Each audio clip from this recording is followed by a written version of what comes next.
again from Shalom Acres. Hopefully some of you saw our video that we had on additional orchard and potential vineyard at the homestead. Luke and I are working on making that a reality. So today we've got the sort of digging holes for the blackberries. So we're putting the blackberries in. We've got two, end up being about 180-foot rows, spacing them every three feet. It's one of those things where someone contacted us and asked if we would help them or teach them how to butcher a sheep because they want to go deer hunting. And I'll be honest with you, I was a little bit apprehensive about it at first because it's one of those things where I think sometimes you just need to dive in and just be willing to do it yourself. But then I also looked back and said, hey, you know what, in the spirit of sharing knowledge, because I think that's an important part of kind of what we're doing, I said, let's do it. So we came up, his name was Jess, ended up being a great guy. And in return for that, that little, I guess, favor that we kind of did, but I wouldn't really say it was a favor because he ended up being a big help during the process. He actually told me to come up and visit his little farm. He's got a great place, doing lots of wonderful things with permaculture and other things. At the time when I was up there, he said, hey, if you're going to really add that orchard on, he goes, why don't you let me give you some blackberries?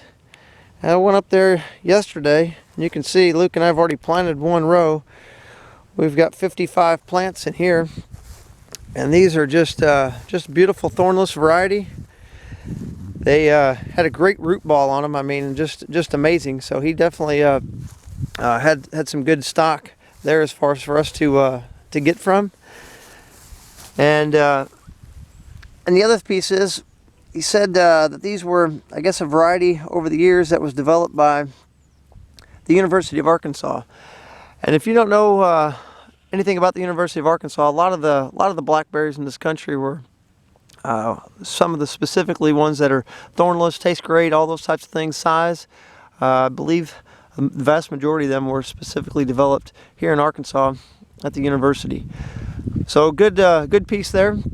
And not only did he give us this many blackberries, but he also blessed us with some great rootstock for pear and apple trees that are in this area. So we'll be planting those a little bit later, actually later today. We'll show you that when we're done. But just amazed to see, so we're well on our way for planting. Got this first row done, lined up, staked out, working on the next row over there. And then this whole center part here is where we're going to line up for the fruit trees. And I don't know if you can see it, probably not, but right over in here is a stake. Then there's another stake, and then another stake, and then another stake. That's for the 3 different rows. So we're predominantly going to put in this row here that I'm walking up on. It's another 180-foot row. We're going to look at some different figs. We've had some success with figs this year. Feeling good about those. And we want to see what we can, what different varieties we can grow here. Knowing that some of them will die back, so not like Texas and other places where they'll stay healthy all winter long. But what we've seen from ours, when they die back, boy, they really come back very vibrant. And that's the other piece that I saw when I was up at this gentleman's house. He's got some figs, and he does a real smart thing as far as protecting them with his house and other things. But boy, his figs they're doing fabulous. So just another idea potentially for your homestead. If you haven't thought about figs, maybe something you can do. I understand if you're up north, that's probably not a good option, but I'm sure there's some other things that you could potentially grow on your homestead that may give you a little bit kind of that sugar content, something great for jams. And for us, it's just something that comes back every year. So having to try to find seeds and plant things all the time, it just seems like it's it's a continual cost and a continual maintenance of drying your seeds and doing that. So when you got a plant that comes back, going to deliver you a really good food source that your family enjoys, find a way to see if you can grow it. It might be an option. In this row here, this is where we're going to put some peaches. And then this row here, put apples, and then over there is where we're going to be our pears. And the reason why we specifically did this, pear trees, that pear variety we've got is actually going to be a little of taller one. And our sun typically comes up right over here and then tracks, you know, like this. So sorry for the sunshot there, it tracks like this. So we're looking at having the taller trees on the north side, and then on the south side we'll have our shorter trees and the figs. So stay with us, we'll take you through this today. So far it's been wonderful, and what a blessing. Thank you. Shalom. Okay, it's a bright day while we're planting these, but that's wonderful. What I'm trying to do is I want to make sure all these plants are set up, because you know when they go into the ground and they start rooting like that, they usually have a funny shape to them. So I want all the plants on this side of the string. I'm saving this side of the string because when it's all said and done, after we in the springtime, we'll cut the cedar posts and we'll string up fence along here or multiple wires, and then that way we'll have the opportunity to go ahead and take these plants and braid them through. So I want all this side to be open, so when we roll out the fence, it'll make it so we can do that. Big thing here is, you know, so this is a Bermuda grass, really tough grass as far as you know, to kind of keep away. It always comes back. But what we're trying to do here is I'm just knocking the soil off the Bermuda. I'm sorry for the shaking of the camera. Didn't bring a tripod out here with me, or kind of doing this by myself because my son's doing some school today, which is one of those pieces we need him to do. So we've got this set up, and now just got a nice packing it in. Soil's not real moist, which isn't great, but the reason why I'm pushing to get these in is because we're supposed to have rain the next 2 days. So what I'm doing here is got it in, making sure I get the air pockets out, because that would be bad for the roots, so that way they don't dry out. Like I said, the soil's cool, but it's not real moist. So really looking forward to the rain coming, and that'll give us an opportunity. And when I'm done doing this all, I'll, you guessed it, I'll probably throw a little bit of sheep manure over the top of this, and then that way, as it rains through the winter, it'll filtrate down into the area where we disturbed the ground, and give these plants the best opportunity to get a jump start in the spring. We'll show you when we're done. Thanks. Okay, so still working on the orchard, but while we were doing the orchard, figured since we want to put some figs in there, we'd look and see if our existing figs, if they had any roots coming up. And I think I see some coming off the base of this one right here. So I'm trying to get it all so that way we can start our fig area. So I'll be back with you in a second once I pull this guy out. Okay, so I've just dug this one up. Looks like we got a lot of the root mass to it. Feeling really good about it. Now all I'm going to do is I'm going to take the pruners here, and I'm going to go ahead and nip the end of it off.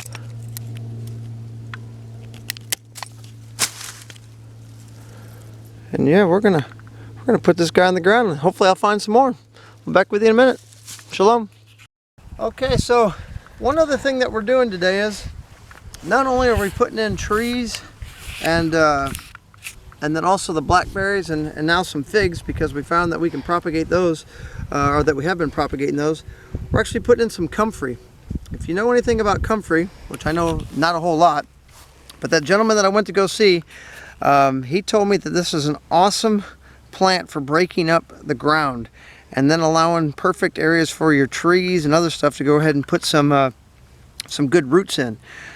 So what we're doing is we're taking this comfrey and we're breaking it up into pieces. And if you've ever seen horseradish, which I'm very familiar with horseradish, it looks really close to horseradish.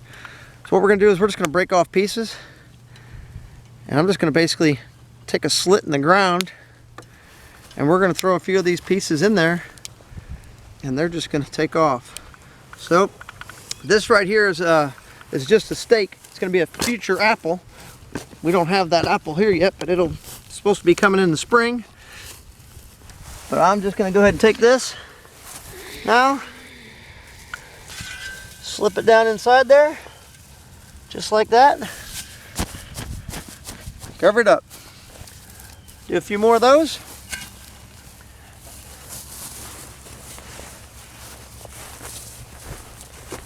We're just putting this a couple feet from where our future fruit trees are going to be. We're doing this on all of our trees.